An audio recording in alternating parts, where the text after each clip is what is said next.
If you've been following my content for any amount of time, and especially if you have been watching the What I'm Teaching This Weeks, you know that I love a good themed lesson. And I like to have quite a few lessons that go together based on a theme.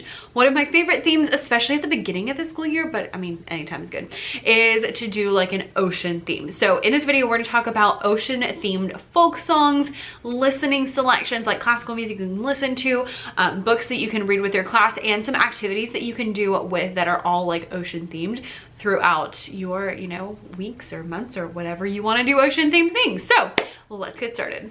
First off, let's start with the folk songs because, you know, elementary music teachers, we always start with the folk songs. Number one's gonna be Ickle Ockle. Ickle Ockle is a really fun singing game. Some people call it Bickle Bockle. It's just one of those like that has a bajillion different versions. I use the version that goes down to do. Some people just go down to so, mi, and la. Again, lots of different versions, but however you use it, you can use it to work on do, you can use it to work on quarter rest, and it's also got a fun singing game. So this song goes, Ickle Ockle, blue bottle fishes in the sea. If you want a partner, just choose me.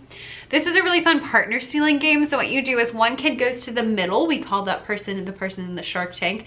Everybody else has a partner and they walk around the room in a circle while you sing the song. You can have them link arms or just walk next to the partner, however you want to do that. At the end of the song, then everyone has to find a new partner, including the person in the middle who has to find a partner at all because they're by themselves. Whoever is left over goes to the middle to the shark tank. This game is so much fun, very simple, and great for that like second and third grade. I find that third grade is like really good for the game because they understand it really well, but second grade loves it too. The next one is the song Vamos a la Mar, which is a Guatemalan folk song, and this one goes, Vamos a la mar, tum tum, a comer pescado, tum tum, boca colorada, tum tum, fritito y asado, tum tum. So the words a little bit slower are Vamos a la mar. Let's go to the ocean, and I do have the kids do these actions as I tell them the words. Tum tum is just like the strumming the guitar. A comer pescado, to eat fish. Boca colorada, so mouth colorful, literally, so like the fish have colorful mouths. Fritito y asado, fried and grilled. So we're going to the ocean to catch some fish. We can eat the fish fried or grilled. This is a really fun one. Again, it's like that third and fourth grade usually is where I use this one. I like it because it's a nice easy place to start with songs in different languages, because I start with having the kids just snap on the tum tum. So I just sing and they Vamos a la mar, tum tum, a comer pescado, tum tum, and we go on from there. This one also has a really fun ORF activity that you can add on to it. So I'm gonna actually link a whole like video where I talk about that below in the description so that you can check out like the whole Vamos a la Mar lesson and all the things that I do with it in that video. Okay, next up, this one I thought was a chant, and then I looked it up the other day and I found some notation to it. So let me know, is this supposed to be a chant or a song? I don't know. But I always thought it was a chant, and that is 1, 2, 3, 4, 5. Once I caught a fish alive. So this one goes 1, 2, 3, 4, 5. Once I caught a fish alive. 6, 7, 8, 9, 10. Then I let it go again. Why did you let it go? Because it bit my finger so. Which finger did it bite? This little finger on the right. So we use that with the little kids to do some like little finger plays, and so you talk about the fish biting the finger, and then you can go to like different fingers until you don't have any fingers left, and it's just a really cute little chant or maybe song. I don't know. You're probably all gonna come at me. Sorry.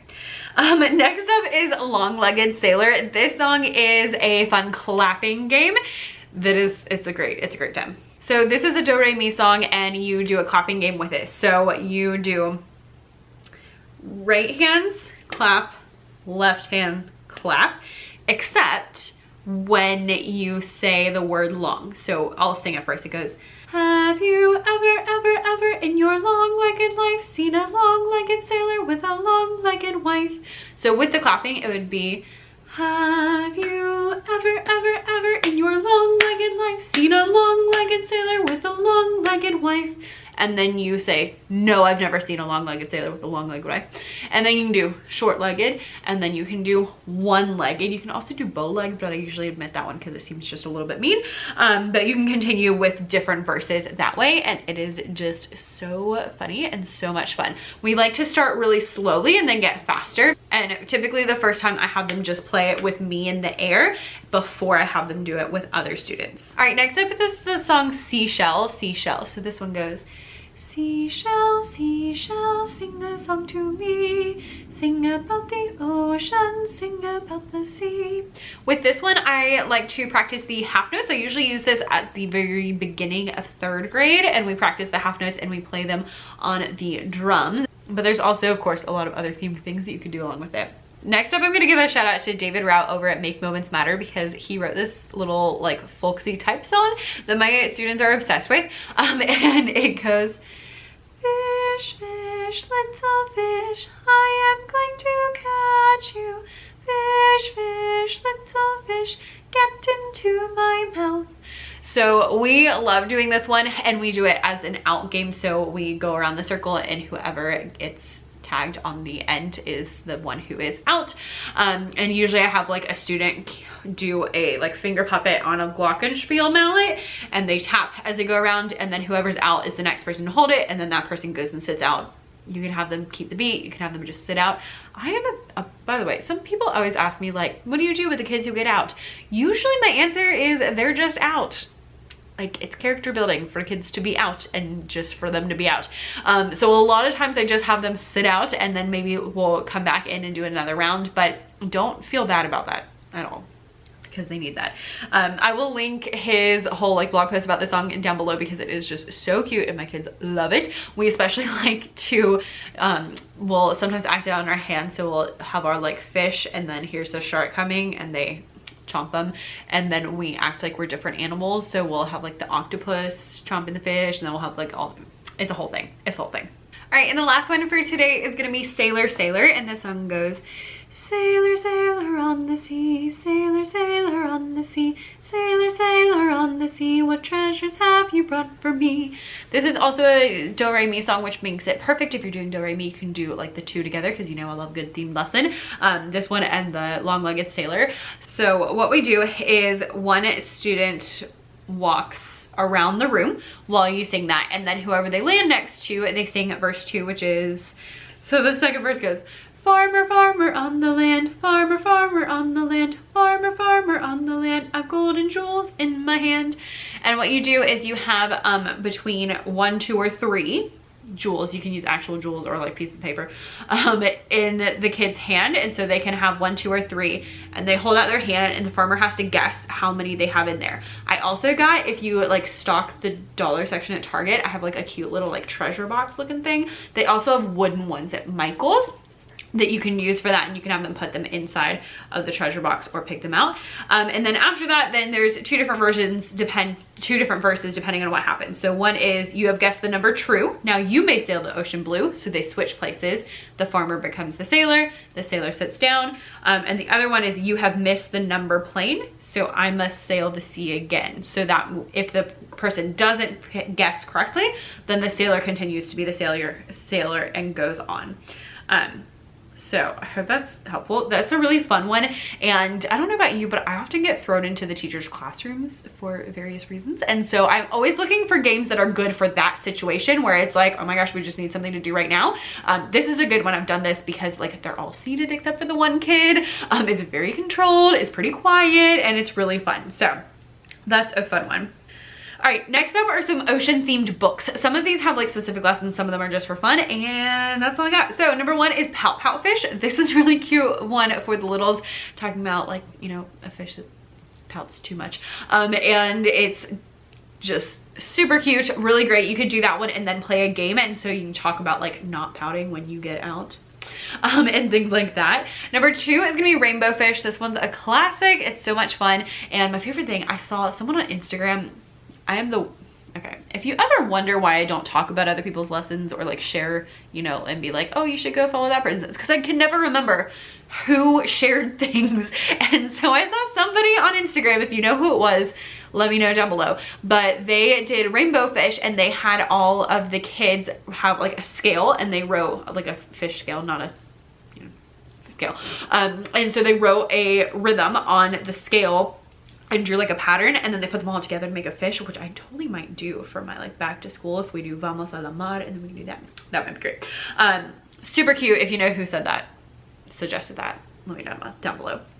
The next one is called The Ocean Calls, and this is a really cute book about the divers in South Korea, which is just, you know, a little bit extra fun. Another one that is a nonfiction is called Shark Lady, which is about Eugenie Clark, who is a marine biologist who studies sharks, which y'all was like my dream as a child. Don't ask me how I went from marine biologist to elementary music teacher, because those are not related. But you know, here we are putting that marine knowledge to use right now. And the last one is probably my favorite of all of them, and that is There Was an Old Mermaid Who Swallowed a Shark. So all of the, you know, There Was an Old Lady ones are great, but I love this one in particular just because it's like ocean themed, and your girl loves anything ocean themed. It's a great time. So I love to use this one, and we typically work on half note along with this. And so we take all the different ocean animals that she finds and sorts them by the rhythm of their name. So like dolphin versus like shark. I will link a whole video talking about that down below, and there's also a TPT product if you really like that one and you want to get all of the visuals and worksheets and stuff that go with it. Next up, we're gonna do some listening selections, and then I'll talk about some of the just like fun ocean-y things that we like to do in our classroom. Number one, of course, is Aquarium from Carnival of the Animals by Camille Saint-Saul. Carnival of the Animals is like a classic, but Aquarium is my favorite because it has these like really dramatic parts where it like goes way, way, way up and then like way, way, way down. So my favorite thing to do with this is to have the kids use scarves to show the melody and the contour, because it's just like really dramatic and really cool. The next one is The Deep Deep Sea by Zhao Long, and this one is really great for if you want to get like images of the sea and the ocean for the kids to use. And by that what I mean is have them picture something in their brain as they're listening and then draw it. That was a better way to say that. It also has a lot of really dramatic crescendos at the beginning of the piece, like it's really quiet and then gets louder, so you could use it to talk about dynamics as well. Next up is Le Mer by Claude Debussy. You could also use this for a drawing activity, and you could totally link it to art, especially if you want to like work with your art teacher, because impressionistic painters and impressionistic musicians all go together. Actually, Monet, I'm gonna get this wrong.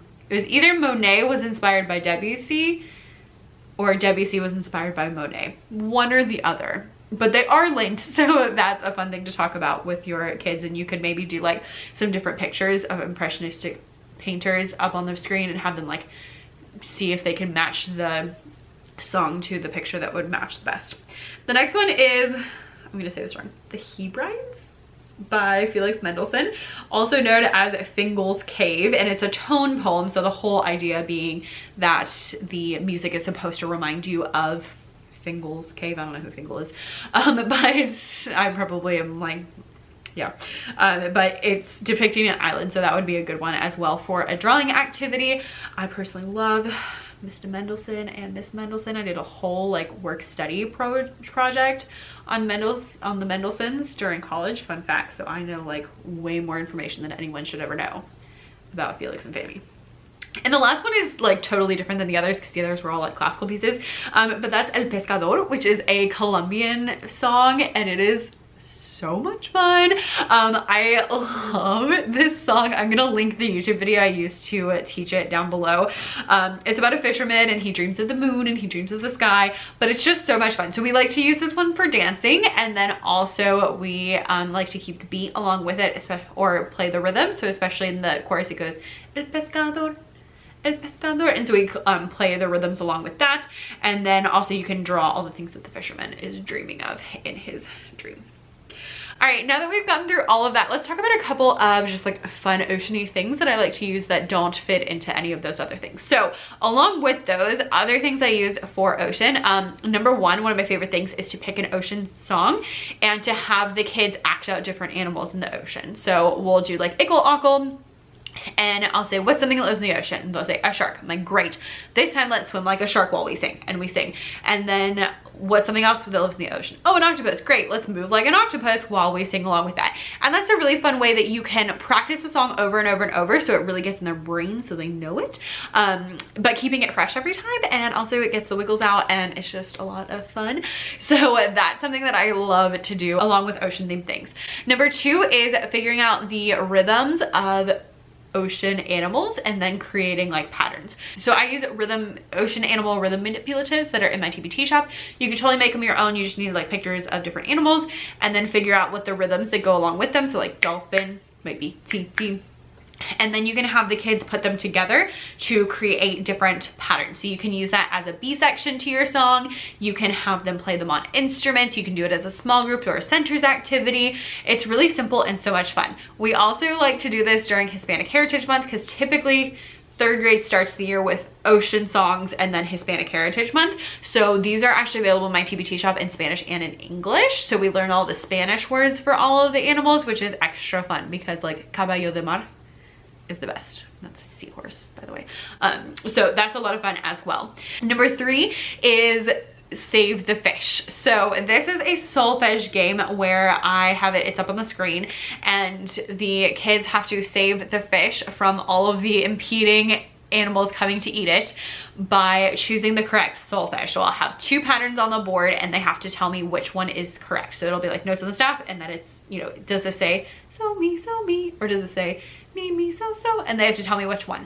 I like to throw it up on the board and have the kids show me 1 or 2 on their chest so I can see who is correctly reading them, and then we'll go over them together. It's also fun if you link that with the song, so we'll do like Ickle Ockle, and if there's an octopus on the screen, we pretend to be an octopus, and then we chomp the octopus at the end because he's gone, because we saved the fish because we got it right. So that's always a hit. And the last one I'm gonna mention, because I have one more thing in the works, but it's not ready yet, but be on the lookout for like a card game situation that I'm very excited about that's all seashell themed. Anyway, I won't spoil it, but the last thing I want to talk about is ocean animal 4 corners. This, if you want something fun, this is fun. What we do is we take different rhythms and put them in different corners of the room. So like a ta and a titi and a titi-ta and a titi-titi, or whatever. And the great thing is you can adjust it based on what grade level you have. And then there's 2 different ways to play. So one is if you're trying to identify how many like what the rhythms that match them is. So you can throw up on the board pictures of different animals and the kids can go to that corner. Or you can play it more like traditional 4 corners where the kids go to one of the corners.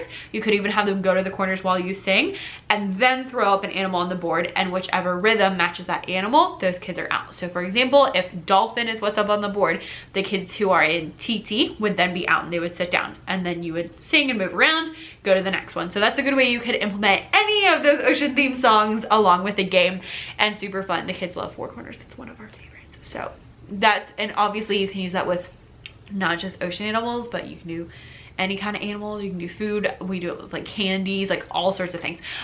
But super fun and really simple, and it definitely gets the wiggles out and helps to get, you know, all the kids moving around. So that's a whole bunch of ocean themed activities. I'm gonna link all the things that I talked about down below in the description if I have something. I'll also link the coordinating blog post, which has all of the listening selections in there, and I went a little off book, sorry, of the notation for the songs that I mentioned. So you can check all of those things out in that blog post. You can also listen to the songs because it has like a little player thing. Anyway, thanks so much for watching, and I'll see you next time. Bye.